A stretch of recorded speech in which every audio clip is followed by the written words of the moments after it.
Hello बच्चों, कैसे हैं आप लोग। ओमेगा प्रो क्लासेस के ऑनलाइन प्लेटफॉर्म में आपका स्वागत है। मैं रोहन कुमार। आज हम करने जा रहे हैं 8th क्लास का फोर्स एंड प्रेशर का सेकंड पार्ट। पहले पार्ट में हमने फोर्स को डिस्क्राइब किया था, फोर्स के बारे में सब कुछ पढ़ा था। आज हम उस सेकंड पार्ट में हम क्या करेंगे, पहले फोर्स को रिवाइज करेंगे, फिर हम प्रेशर को पढ़ेंगे। तो अब तक हमने फोर्स में क्या पढ़ा है हमारे, कि फोर्स क्या है, एक पुल है, एक पुश है। ये एक एफर्ट है जो क्या करता है, मोशन के लिए जरूरी होता है। जो कोई भी चीज में अगर मोशन है या किसी भी एक्टिविटी, किसी भी ऑब्जेक्ट में कोई किसी तरह का कोई एक्टिविटी होती है, तो उसके लिए कौन जिम्मेवार होता है, फोर्स जिम्मेवार होता है। तो फोर्स को हम सिंपली वे में कैसे डिफाइन करते हैं, या तो वो पुश है या वो पुल है, सिंपल वे में। ठीक है, उसके बाद क्या हो जाता है, फोर्स कब होता है, force rise due to the interaction of two bodies. जब टू बॉडीज इंटरेक्ट करती है तभी फोर्स लगेगा। इंडिविजुअल किसी एक बॉडी अपने आप फोर्स नहीं लगाएगी, जब तक उसके पास कोई दूसरी बॉडी आएगी तभी वो एक दूसरे पे फोर्स लगाएगी, तभी उसमें किसी तरह का चेंजेस होगा। तीसरी बात क्या है कि फोर्सेस क्या है, फोर्सेस में क्या है, मैग्नीट्यूड भी होता है और डायरेक्शन भी होता है। इसका क्या मतलब हुआ कि फोर्सेस में क्या है, मैग्नीट्यूड होता है, यानी फोर्सेस क्या करती है, या तो फोर्सेस कम हो सकती है, ज्यादा हो सकती है। यानी फोर्स के क्या हो सकती है, या तो फोर्स की मैग्नीट्यूड में डिफरेंसेस हो सकता है, ये उसमें एक मैग्नीट्यूड होता है, यानी फोर्स ज्यादा कम होती है। दूसरा क्या है, इसमें एक डायरेक्शन होती है। तो फोर्स में क्या होती है, फोर्स एक पर्टिकुलर डायरेक्शन में वर्क करती है, बिना डायरेक्शन के फोर्स वर्क नहीं करेगी। क्योंकि फोर्स क्या है, आप किसी डायरेक्शन में फोर्स लगाएंगे, जिस डायरेक्शन में आप फोर्स लगाएंगे जो मोशन होगा वो भी उसी डायरेक्शन में होगा। यानी अगर इस बॉल को मुझे यहाँ ए पोजीशन से बी पोजीशन से लाना है तो हमें पर्टिकुलर डायरेक्शन में ही फोर्स लगाना पड़ेगा, और पर्टिकुलर अमाउंट में जो हमें फोर्स लगाना पड़ेगा उसको बोलते हैं मैग्नीट्यूड। यानी इस पे एक पर्टिकुलर डायरेक्शन में फोर्स लगाना पड़ेगा और एक पर्टिकुलर अमाउंट ऑफ फोर्स लगाना पड़ेगा। जो अमाउंट ऑफ फोर्स है क्या है, वो मैग्नीट्यूड है, और जो डायरेक्शन, जिस डायरेक्शन में फोर्स लगाना पड़ेगा वो क्या है, डायरेक्शन है। इसके बाद हमने क्या पढ़ा था, इसके बाद हमने इफेक्ट पढ़े थे कि फोर्सेस क्या है, फोर्सेस के क्या क्या इफेक्ट हो सकते हैं। फोर्सेस के जनरली दो इफेक्ट्स हैं। दो इफेक्ट में हम क्या क्या है, पहले में क्या है कि ये रेस्ट टू मोशन में आ जाता है, उसके मोशन के लिए जिम्मेवार होता है। यानी अगर कोई चीज, कोई बॉडी रेस्ट में है तो क्या हो जाएगा, वो रेस्ट टू मोशन में आ जाएगा। ठीक है, दूसरी बात क्या हो सकती है कि अगर बॉडी ऑलरेडी मोशन में है तो उसका क्या हो जाएगा, उसकी स्पीड क्या हो जाएगी, उसकी स्पीड इंक्रीज हो जाएगी। तीसरी, अगर अपोजिट डायरेक्शन में फोर्स लगता है, जैसे हमने बताया कि डायरेक्शन है, डायरेक्शन अगर हम पर्टिकुलर डायरेक्शन में फोर्स लगाएंगे तब वर्क करेगा, अगर पर्टिकुलर डायरेक्शन में फोर्स नहीं लगाएंगे तो वर्क करेगा, लेकिन क्या करेगा, उसके अपोजिट वर्क करेगा। तो उसको क्या है, जो हम अपोजिट डायरेक्शन में फोर्स लगाएंगे तो क्या हो जाएगा, उसकी स्पीड हमारे पास कम हो जाएगी, डिक्रीज हो जाएगी। तो फोर्थ कंडीशन क्या है, फोर्थ कंडीशन में क्या हो जाएगा, अगर हमने इक्वल अमाउंट ऑफ, जिस अमाउंट में मोशन लग रहा है उसी सेम अमाउंट में फोर्स लगाते हैं, तो जो ऑब्जेक्ट, मूविंग ऑब्जेक्ट है, वो क्या हो जाएगा, रुक जाएगा। वो मूविंग ऑब्जेक्ट रुक जाएगा, तो वो क्या हो जाएगा, मोशन से मोशन टू बॉडी रेस्ट में आ जाएगी, जो बॉडी हमारे पे मोशन से रेस्ट में आ जाएगी। पांचवा ऑब्जेक्ट हमने पढ़ा था कि कोई भी बॉडी क्या करेगी, वो अपना डायरेक्शन चेंज कर देगी। डायरेक्शन चेंज करने का मतलब क्या है, अगर फोर्स लग रहा है और उसको डिफरेंट डायरेक्शन में हम उसको फोर्सेस लगा रहे हैं, कोई बॉडी मोशन कर रही है, हमने क्या किया, एक बॉल आ रही है, हमने बैट्समैन ने क्या किया, उस बॉल को हिट किया, तो हिट क्या करने से क्या हो जाएगा, उसका डायरेक्शन चेंज हो जाएगा। ठीक है बच्चा, तो ये हमारे 5 जो इफेक्ट हैं जो मोशन के काज में आएगा, तो उसका डायरेक्शन चेंज हो जाएगा। इसके बाद क्या हो जाता है, अगर ये कारण नहीं हुए, अगर फोर्स ये कारण नहीं हुए, या हो सकता है इनके साथ भी हो, अगर वो मोशन के स्टेट में नहीं है, वो मूवेबल ऑब्जेक्ट नहीं है, तो उसका शेप और साइज उसका चेंज हो जाएगा, उसका शेप और साइज बदल जाएगा। तो ये हमने पढ़ा था कि इफेक्ट ऑफ फोर्सेस। और फोर्सेस क्या होते हैं बच्चा, फोर्सेस हमारे पास दो तरह का होता है। ठीक है, एक होता है कॉन्टैक्ट फोर्सेस, एक होता है non contact forces. Contact forces में कौन कौन से आता है, वो कौन फोर्सेस आते हैं जिनके फोर्स वर्क करने के लिए हमें उस ऑब्जेक्ट के कांटेक्ट में आना पड़ता है। अगर बिना कांटेक्ट में आए हम वो फोर्स को अप्लाई नहीं कर सकते। तो पहला फोर्स क्या है, मस्कुलर फोर्सेस। मस्कुलर फोर्सेस में क्या हो सकता है, जैसे बुल काट को खींचती है, या हम किसी के पेन को उठाते हैं, या हम पेंसिल को उठाते हैं। जिस फोर्स में, जिस एक्टिविटी में हमारे मसल्स इन्वॉल्व हो, उसे क्या बोलते हैं, मस्कुलर फोर्सेस बोलते हैं। दूसरा क्या है, फोर्स ऑफ फ्रिक्शन। बेटा फोर्स ऑफ फ्रिक्शन क्या होता है, जब कोई बॉडी मूव करती है, जब कोई बॉडी मूव करती है, हमने या तो उस पर पुल लगाया या पुश लगाया, ये बॉडी अगर मूव करेगी तो जिस सरफेस पे वो है, जिस सरफेस के टच में है, तो सरफेस क्या करेगा, उस पर एक अपोजिट फोर्स लगाएगा, क्योंकि वो उसको मूव करने से रोकेगा, अपोजिट डायरेक्शन में फोर्स लगाएगा। तो ये फोर्सेस क्या होता है, मोशन के अपोजिट लगता है ये फोर्स। तो इस फोर्स को क्या बोलते हैं, फोर्स ऑफ फ्रिक्शन बोलते हैं बच्चा। ठीक है, ये भी हमने पढ़ा था। उसके बाद हमारे पास क्या होता है, कुछ फोर्सेस होते हैं जिसके लिए कांटेक्ट में आना जरूरी नहीं है। ठीक है, जिन फोर्सेस को अप्लाई करने के लिए या जिन फोर्सेस को वर्क करने के लिए कांटेक्ट में आना जरूरी नहीं है। तो पहला क्या है हमारे पास, मैग्नेटिक फोर्सेस। मैग्नेटिक फोर्सेस हमने बचपन में पढ़ा था कि मैग्नेट क्या करते हैं, या तो आपस में रिपेल करते हैं या एक दूसरे को अट्रैक्ट करते हैं। लेकिन क्या करते हैं, ये आपस में बिना कांटेक्ट में आए ये काम करते हैं। दूसरा क्या है हमारे पास, इलेक्ट्रोस्टैटिक फोर्सेस। इलेक्ट्रोस्टैटिक फोर्सेस क्या होते हैं, जिसमें चार्जेस इन्वॉल्व होते हैं। इसमें या पॉजिटिव चार्जेस होता है, नेगेटिव चार्जेस होता है। तो उसमें क्या होता है, जो पॉजिटिव चार्ज होता है वो आपस में, जो सेम चार्जेस होते हैं वो क्या करते हैं, आपस में रिपेल करते हैं, और डिफरेंट चार्जेस क्या करते हैं, आपस में अट्रैक्ट करते हैं। उसके बाद हमारे पास क्या होता है, ग्रेविटेशनल फोर्सेस। ग्रेविटेशनल फोर्सेस क्या होते हैं, जो ग्रेविटी होती है वो क्या करती है, हम पे फोर्स लगाती है। जैसे धरती है हमारे पास फोर्स लगाती है, तो उसको क्या बोलते हैं, ग्रेविटेशनल फोर्सेस। ग्रेविटेशनल फोर्सेस में जैसे हमारे पास है, ये किसी बॉडी, जैसे ये अर्थ की प्रॉपर्टी नहीं है, ये एक हर बॉडी की प्रॉपर्टी है। क्या करती है, ये बॉडी आपस में एक दूसरे पे फोर्स लगाती है, एक दूसरे को खींचती है। तो अर्थ क्या करता है, हमारे पास अर्थ के पास एक सराउंडिंग, अर्थ जो है उसके सराउंडिंग में एक एटमॉस्फेयर है, उसके एक फिक्स अमाउंट में जो एक एरिया है, उसमें जितनी भी चीजें हैं उसको अपनी ओर खींचती है। तो इसको बोलते हैं ग्रेविटेशनल फोर्सेस। यहां तक हमने पिछले लेक्चर में पढ़ लिया था। इस लेक्चर में हम पढ़ेंगे, क्या पढ़ेंगे, प्रेशर। प्रेशर क्या होता है, अब देखो इस लेक्चर में, इस चैप्टर में क्या है, फोर्स और प्रेशर को साथ में दिया हुआ है। तो फोर्स और प्रेशर क्या एक दूसरे पे इफेक्ट करती है, क्या एक दूसरे के लिए क्या उसका रिलेशन है, वो समझना है। अच्छा, अब हमने देखना है कि हमने घर में क्या किया है। हमने कई बार घर में एक लकड़ी वाला आपने देखा है ना, जो लकड़ी में क्या होता है, कील ठोकने के लिए क्या करते हैं, कील ठोकने के लिए हमें कील होती है और हैमर होता है। तो हम उसमें क्या करते हैं, किसी चीज को अप्लाई करने के लिए उसमें हम क्या करते हैं, कील ठोकते हैं। तो कील ठोकने में हमें क्या करना पड़ता है, तो हमें फोर्स लगाना पड़ता है, हमें फोर्स लगाना पड़ता है। लेकिन अब बच्चे ये देखो, अगर हमारी कील इस तरह से होगी तो क्या वो हमारे किसी वुडन बॉक्स में पेनिट्रेट करेगी, क्या इस पेनिट्रेट करना मुश्किल हो जाएगा। इस पे हम जितना मर्जी फोर्स लगा लें तो इसमें ये पेनिट्रेट नहीं करेगी। क्यों, क्योंकि इसका एरिया ज्यादा है। अब हमने कील देखा, तो कील किस तरह का होता है बच्चों, कील का जो अगला हिस्सा होता है वो पॉइंटेड होता है।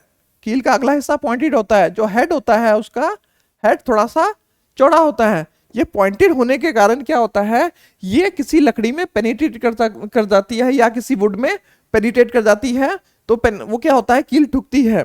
तो कील में क्या, अब देखो फोर्स में क्या आ जाएगा हमारे पास, यहां हम इसको फोर्सेस को मोशन में लाने के लिए हमें क्या लगाना पड़ेगा, फोर्स लगाना पड़ेगा। दूसरा क्या है हमारे पास, इसका एरिया कम करना पड़ेगा। यानी क्या है, जो हमारे पास प्रेशर है, प्रेशर का आपस में क्या रिलेशन बनेगा, प्रेशर का क्या रिलेशन बनेगा, फोर्स अपॉन एरिया। ठीक है, फोर्स अपॉन एरिया, यानी प्रेशर क्या है, फोर्स अपॉन एरिया। ठीक है बेटा, फोर्स अपॉन एरिया, यानी जो फोर्स है अगर पर यूनिट एरिया में लग रहा है, तो फोर्स और एरिया का जो रेशियो है उसे हम क्या बोलते हैं, जो फोर्स एरिया का रेशियो है उसे हम क्या बोलते हैं, प्रेशर बोलते हैं। तो प्रेशर का मतलब क्या हुआ कि प्रेशर है कि अगर फोर्स किसी पर यूनिट एरिया में लग रहा है, एक डेफिनेट एरिया में लग रहा है, तो वो क्या हो, उसको कैसे डिफाइन करेंगे, उसे हम प्रेशर से डिफाइन करेंगे। ठीक है बच्चों, ये चीज हमारे पास समझ में आ गई। अच्छा, घर में हमने देखा होगा कि जैसे चाकू होता है, चाकू से अगर हम कोई सामान काटते हैं तो क्या होता है, कई बार वो चाकू से हमें बहुत ज्यादा फोर्स लगाना पड़ता है। बहुत ज्यादा फोर्स लगाने का कारण क्या होता है कि उसकी धार कम हो जाती है। तो हम क्या करते हैं, फिर उसकी धार कराते हैं, और या शार्प नाइफ लेके आते हैं। तो शार्प नाइफ में क्या होता है, हमारा फोर्स कम लगता है और हमारे पास वर्क ज्यादा होता है। तो किसी सरफेस पे अगर हम कोई ऑब्जेक्ट का फोर्स लगाते हैं तो उसका क्या होना चाहिए, एरिया कम होना चाहिए ताकि फोर्स ज्यादा लगे। तो ये रिलेशन हमारे पास क्या शो करता है, अगर हमारे किसी ऑब्जेक्ट पे ज्यादा फोर्स लगाना है, ज्यादा प्रेशर लगाना है, तो हमें फोर्स को इंक्रीज करना पड़ेगा, और या तो हमें फोर्स इंक्रीज करना पड़ेगा, दूसरा या तो हमें एरिया कम करना पड़ेगा। तो इसीलिए जैसे बच्चों हमने देखा कि हमें क्या करता है, कील जो हमारी हमें होता है, कील आगे से पॉइंटेड होती है, वो जितनी ज्यादा पॉइंटेड होगी वो उतनी अच्छे से पेनिट्रेट, उतनी कम फोर्स में क्या हो जाएगा, वो पेनिट्रेट कर जाएगा, उतना वो ज्यादा प्रेशर लगाएगा दीवार पे और वो पेनिट्रेट कर जाएगा। तो नेक्स्ट हमने ये प्रेशर हमने समझा है, तो नेक्स्ट इसके कुछ एग्जांपल समझते हैं। जैसे हमारे पास ये नाइफ है, नाइफ का जो ऊपर का हिस्सा होता है बेटा, ऊपर का हिस्सा क्या होता है, ऊपर के हिस्सा में एरिया ज्यादा होता है और नीचे के एरिया कम होता है। जो नीचे के एरिया में जो नीचे में जो हमारे पास एरिया कम होता है, ये जो एरिया कम होता है, तो ये किसी सरफेस पे अगर पड़ता है तो ये क्या करता है, पेनिट्रेट करता है, उस पर ज्यादा प्रेशर लगाता है और इजिली उस जैसे सेब को काटने के लिए क्या करना पड़ेगा, उस पर हमें चाकू से प्रेस करना पड़ेगा, चाकू से हमें फोर्स लगाना पड़ेगा। तो वो उसमें कौन कौन से दो फैक्टर डिफाइन करेंगे, पहला फैक्टर क्या करेगा, जितना हम उस पर फोर्स लगा रहे हैं, और दूसरा फैक्टर क्या डिफाइन उस पर उसके लिए जरूरी होगा कि वो जो शार्प एज है वो कितना शार्प एज है, जितना ज्यादा वो शार्प एज होगा उतना अच्छे से सेब को कट करेगा। तो आगे हम समझते हैं जो हमारे बैग होते हैं, जो हमारे जो जैसे कैरिंग बैग होते हैं, कैरी बैग के जो स्ट्राइप्स होते हैं वो क्या होते हैं, वो हमने देखा होगा चौड़े होते हैं। जिन कैरी बैग के स्ट्राइप्स बहुत पतले होते हैं तो वो हमारी उंगलियों पे ज्यादा प्रेशर लगाते हैं, उनको उठाने में हमें ज्यादा दिक्कत आती है। जब हम उठाते हैं तो क्या होता है, हमारे हाथों में निशान पड़ जाते हैं। लेकिन जो कैरी बैग होते हैं जिनके जो स्ट्राइप्स होते हैं वो चौड़े होते हैं, वो हमें इजिली हमें उसको कैरी कर लेते हैं। दूसरा जो हमारे पास हैमर होता है बेटा, जैसे हैमर होता है हमारे पास, हैमर में क्या होता है, जैसे हमने अभी बात की थी कि जो हमारे पास नेल होती है, नेल कील जो होती है आगे से पॉइंटेड होती है और पीछे से क्या होता है, पीछे से उसका हेड होता है। तो हमें इस पे कहाँ पर देखो, ये बेटा पॉइंटेड है, ये पॉइंटेड है, और क्या है, ये हमारे पास हैमर है। तो फोर्स कहाँ लगता है, तो इसमें प्रेशर जो हमें अप्लाई करना पड़ेगा, तो उसमें दो फैक्टर जो हमारे पास हैं, एक हमारे पास है क्या है, हमारे कितना फोर्स लगा रहे हैं और उसका एरिया कितना है, ये दोनों फैक्टर क्या होते हैं, रिस्पॉन्सिबल होते हैं। दूसरा हमने देखा है कि राजस्थान में जो ऊंटों के पैर होते हैं, कि ऊंटों के पैर रेत में इजिली चल लेते हैं। रेत में इजिली इसलिए चल पाते हैं क्योंकि उनका जो पैरों का एरिया होता है वो बड़ा होता है। तो वो जब एरिया बड़ा होता है तो क्या करते हैं, वो प्रेशर कम लगाते हैं। प्रेशर कम लगाने से क्या होता है, वो उनका जो पैर होता है वो उनका पैर रेत में नहीं धंसता। या आपने देखा होगा जो बर्फ में स्कीइंग करते हैं तो उनके क्या होते हैं, वो एरिया बढ़ा देते हैं, उनके जो शूज होते हैं वो उनकी लेंथ बढ़ा देती है, उनके एरिया बढ़ा देते हैं। तो एरिया बढ़ाने से क्या होता है, हमारे पास प्रेशर कम हो जाता है। तो यहाँ पर जो हमारे पास रिलेशन आया बच्चों, रिलेशन में हमारे पास क्या होता है, जो हमारे पास देखो बच्चा, ये रिलेशन क्या है हमारे पास कि प्रेशर जो हमारे पास है, प्रेशर डायरेक्टली प्रोपोर्शनल होता है फोर्स के। अगर फोर्स बढ़ेगा तो प्रेशर बढ़ेगा। तो फोर्स बढ़ाने के लिए क्या होता है, हमें ज्यादा ताकत लगानी पड़ेगी। लेकिन उससे क्या हम कर सकते हैं, अगर हम एरिया कम कर देंगे, एरिया कम कर देंगे तो क्या हो जाएगा, हमारा प्रेशर ऑटोमेटिक इंक्रीज हो जाएगा। तो एरिया से वो इनवर्सली प्रोपोर्शनल होता है और फोर्स के वो डायरेक्टली प्रोपोर्शनल होता है। तो फोर्स और इनका यूनिट क्या होता है, जैसे हमने फोर्स का यूनिट पढ़ा था, फोर्स का यूनिट क्या होता है, न्यूटन होता है। तो अब इसमें प्रेशर का यूनिट क्या हो जाएगा बच्चा, जो प्रेशर का यूनिट हो जाएगा हमारे पास, प्रेशर का यूनिट हो जाएगा पास्कल, उसको पीए से डिनोट करेंगे। तो और फोर्स का यूनिट क्या हो जाएगा हमारे पास, न्यूटन। और एरिया का क्या होता है हमारे, जैसे हमें पता है, हमने अब तो पढ़ा है, मीटर स्क्वायर होता है। तो हमारे पास जो वन पास्कल होगा वो क्या होगा, 1 न्यूटन पर मीटर स्क्वायर। ठीक है, तो इसको हम कैसे लिखेंगे, न्यूटन मीटर इनवर्स में। ठीक है बच्चों, ये तो पास्कल हो गया, ये हमारी यूनिट हो गई, ये एसआई यूनिट हो गई।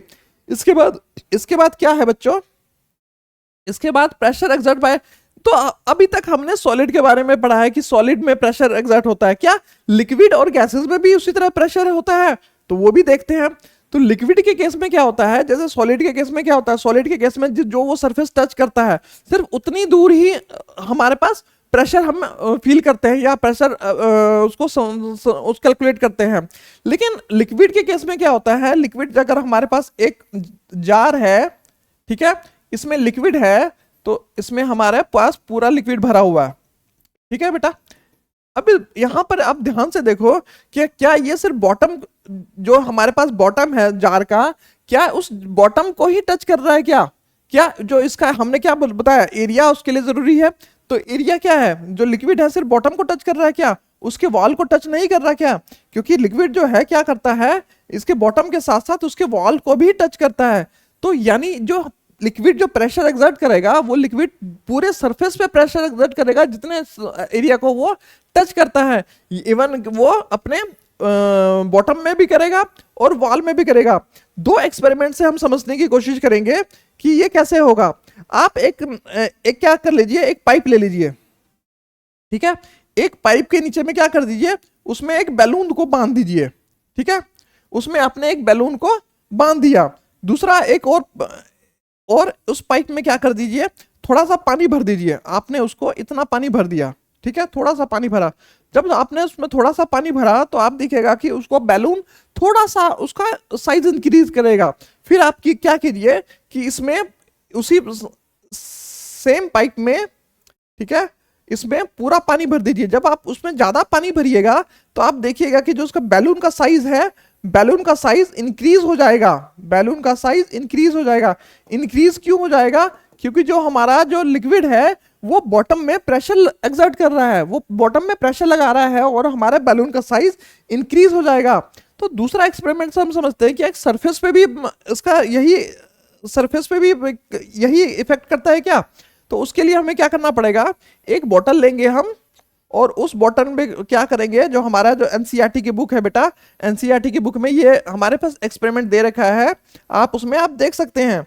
उसमें हम क्या करेंगे, हमने एक क्या किया, एक जार ले लिया, ठीक है, और जार के बॉटम से ऊपर यहां पर हम उसके एक सरफेस पे एक हमने एक क्या किया, एक पाइप हमने उसमें फिक्स कर दी। आप ग्लू की जैसे ग्लूगन होता है, ग्लूगन की वजह से या किसी चीज से आप उसको फिक्स कर सकते हैं। यहां पर आपने छोटा सा होल किया, होल के साथ आपने एक पाइप लगा दिया और पाइप के साथ क्या कीजिए, आप एक गुब्बारा बांध दीजिए। जब आपने ये काम किया, अब यहां पर जो आप इसमें पानी भरिएगा, इसमें पानी भरिएगा तो आप क्या देखते हैं, जैसे जैसे आप पहले गुब्बारे का साइज कम था, जैसे जैसे आप पानी भरिएगा तो ये गुब्बारे का साइज भी इंक्रीज होना शुरू हो जाएगा। तो इसका क्या मतलब है कि जो वाटर है, जो लिक्विड है, लिक्विड क्या करता है, वो अपने जो जिस कंटेनर में है वो उस कंटेनर के सरफेस पर भी फोर्स लगाता है। तो एक और एक्सपेरिमेंट से समझने की कोशिश करेंगे कि ये किस तरह से काम करता है। उस एक्सपेरिमेंट में हम क्या करेंगे, एक हमने सेम जार लीजिए, ठीक है बेटा, सेम जार लीजिए, इसमें क्या कर दीजिए, हमने तो समझ लिया कि ये प्रेशर लगाता है, तो क्या ये ऊपर में जितनी हाइट में है वो सब पे प्रेशर लगाता है कि सिर्फ बॉटम के एरिया पे प्रेशर लगाता है? तो उसके समझने के लिए हम क्या करेंगे, इसमें 3 छेद करेंगे, 3 होल कर देंगे, एक ऊपर में करेंगे, एक मिडल में करेंगे और एक नीचे में करेंगे। तो क्या हो जाएगा हमारे पास, देखो बेटा हमने क्या किया, 3 छेद कर दिए। 3 होल करने से क्या हो जाएगा, अब इसमें जो हम पानी भरेंगे तो हम ये रियलाइज करेंगे, जो ऊपर वाला जो सबसे फर्स्ट होल है, फर्स्ट होल से जो वाटर का फ्लो निकलेगा वो उसका कम डिस्टेंस होगा, जो सेकेंड होल से होगा वो ज्यादा डिस्टेंस कवर करेगा, और जो थर्ड होल से है वो उससे ज्यादा डिस्टेंस कवर करेगा।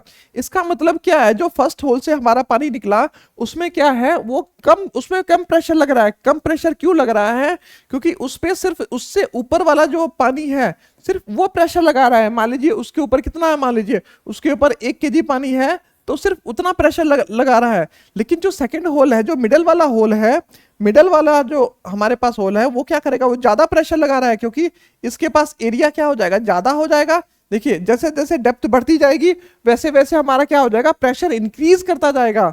तो ये जो हमारा डेप्थ बढ़ेगा तो ये क्या हो जाएगा, प्रेशर ज्यादा लगाएगा, और ये प्रेशर ज्यादा लगाने से क्या हो जाएगा, ये इसका जो फ्लो होगा दूर तक जाएगा।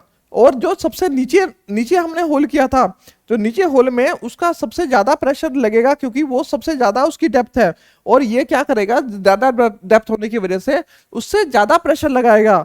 तो हम समझते हैं कि क्या बच्चों, इस एक्सपेरिमेंट से हमने क्या समझा कि जो लिक्विड है वो लिक्विड हमने बॉटम के साथ साथ अपने पूरे सरफेस पे लगाता है प्रेशर। ठीक है, तो अब हम एक और फिगर से समझेंगे कि क्या ये ऐसा ही होता है क्या। इस फिगर में क्या है, इस फिगर में हम देख सकते हैं बच्चों कि इस फिगर में हमने क्या है, एक बॉक्स रखा है, एक पानी के अंदर बॉक्स रखा है, और ये क्या है, हमारे पास एक जार है। तो ये हम देख सकते हैं कि ये जो हमारे पास जार है, जो ये वाटर नीचे भी प्रेशर लगा रहा है, इस जार के हर वॉल पे भी प्रेशर लगा रहा है, और जो ये जो ऑब्जेक्ट हमने इसमें डाला है, इस ऑब्जेक्ट पे भी चारों ओर से इस पे प्रेशर लगा रहा है। यानी ये सिर्फ ये नहीं है कि सरफेस पे प्रेशर लगाएगा, अगर वाटर में कोई ऑब्जेक्ट हम इमर्ज करते हैं, अगर वाटर में हम कोई ऑब्जेक्ट को हम डुबाते हैं, तो वो उस पे भी प्रेशर लगाएगा। इसका और एक्सपेरिमेंट हम देखते हैं कि जैसे हमारे पास सी डाइवर्स होते हैं, हमारे पास वो समुद्र में जाने से पहले क्या करते हैं, जो गोताखोर होते हैं वो एक स्पेशल सूट पहनते हैं। वो स्पेशल सूट इसीलिए पहनते हैं क्योंकि जो पानी का प्रेशर है वो उनकी बॉडी झेल सके। क्योंकि नॉर्मल जो हमारा है, हमारी बॉडी को हमारे एटमॉस्फेरिक जो हमारे नॉर्मल कंडीशन की आदत है, लेकिन अगर हमारी बॉडी पे ज्यादा प्रेशर लगेगा तो हमारी बॉडी क्या हो जाएगी, क्रश हो जाएगी।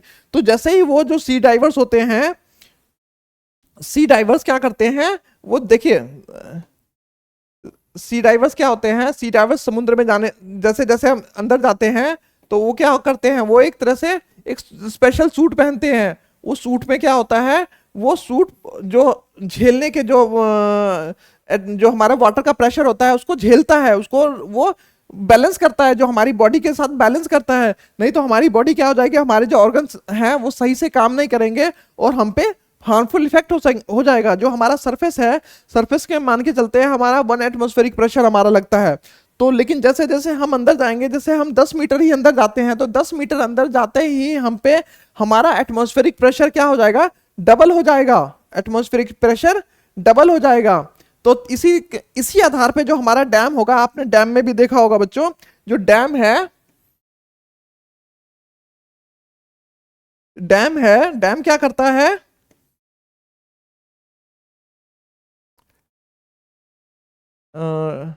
डैम में जो ऊपर का एरिया होता है, ऊपर के एरिया में क्या होता है, उसका कम होता है, और जैसे जैसे नीचे होता है, जैसे डैम की जो स्ट्रेंथ होती है ऊपर में क्या होता है, उसको कम चौड़ा होता है, और जैसे जैसे वो नीचे जाता है उसकी स्ट्रेंथ बढ़ाते जाते हैं, इसलिए क्योंकि बढ़ाते जाते हैं, जैसे जैसे पानी का डेप्थ जैसे जैसे बढ़ेगा क्या होता है, इस पे ज्यादा प्रेशर लगाएगा। उस ज्यादा प्रेशर को हैंडल करने के लिए क्या होता है, उसको हमें एक्स्ट्रा मजबूती देनी पड़ती है। और इसी तरह से हमें जो हमारा जो लिक्विड है, लिक्विड क्या करता है, लिक्विड प्रेशर एक्सर्ट करता है।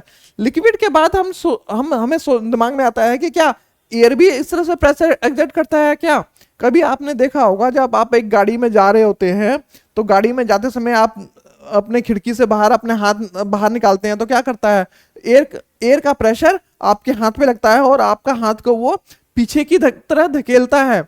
तो एयर भी क्या करता है, जो गैस हमारा होता है या एयर होता है, वो भी हम पे प्रेशर लगाता है।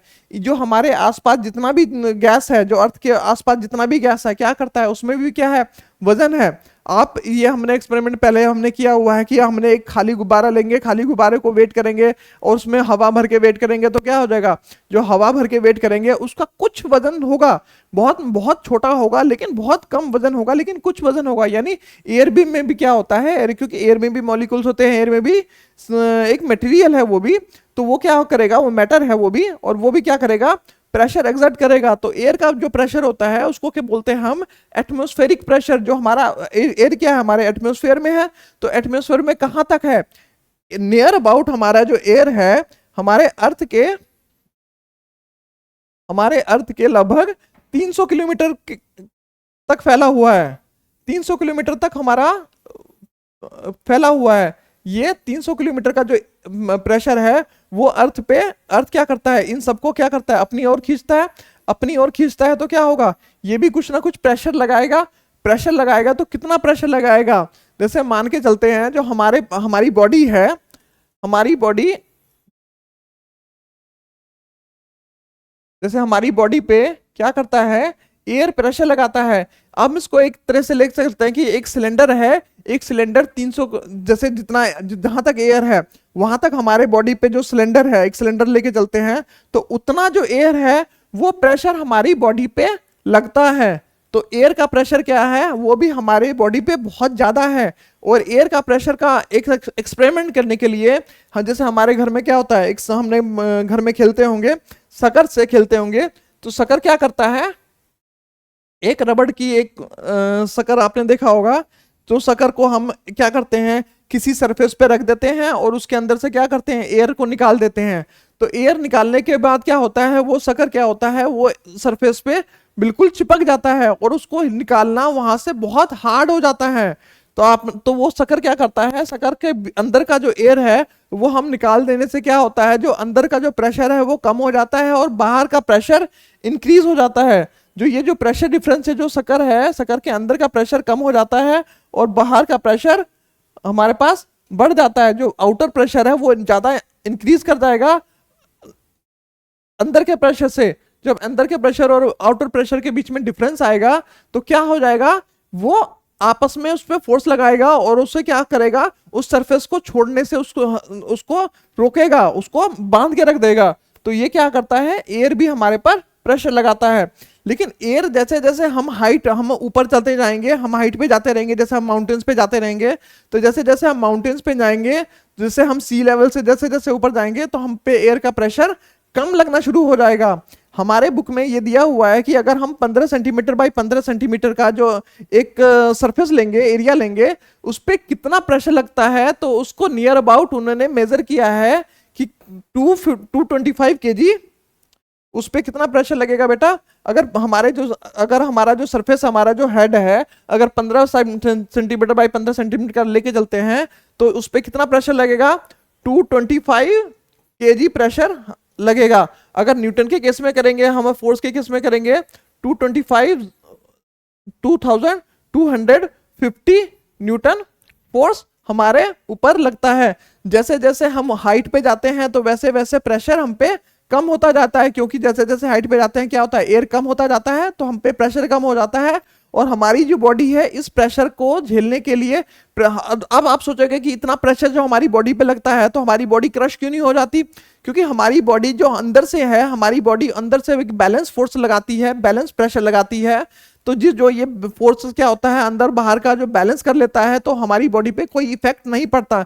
हमने फोर्सेस में पढ़ा था कि बैलेंस फोर्सेस होता है। बैलेंस फोर्सेस क्या होता है, जब रिजल्टेंट फोर्सेस जीरो हो जाए, जब दो फोर्सेस लगे और रिजल्ट फोर्सेस जीरो हो जाए तो उस पर कोई इफेक्ट नहीं आता है। तो जो बाहर का एटमॉस्फेरिक प्रेशर हम पे लग रहा है, तो अंदर का प्रेशर भी उसको बैलेंस कर रहा है। तो क्या कर रहा है यहाँ पर, रिजल्टेंट फोर्सेस क्या हो जाएगा, जीरो हो जाएगा।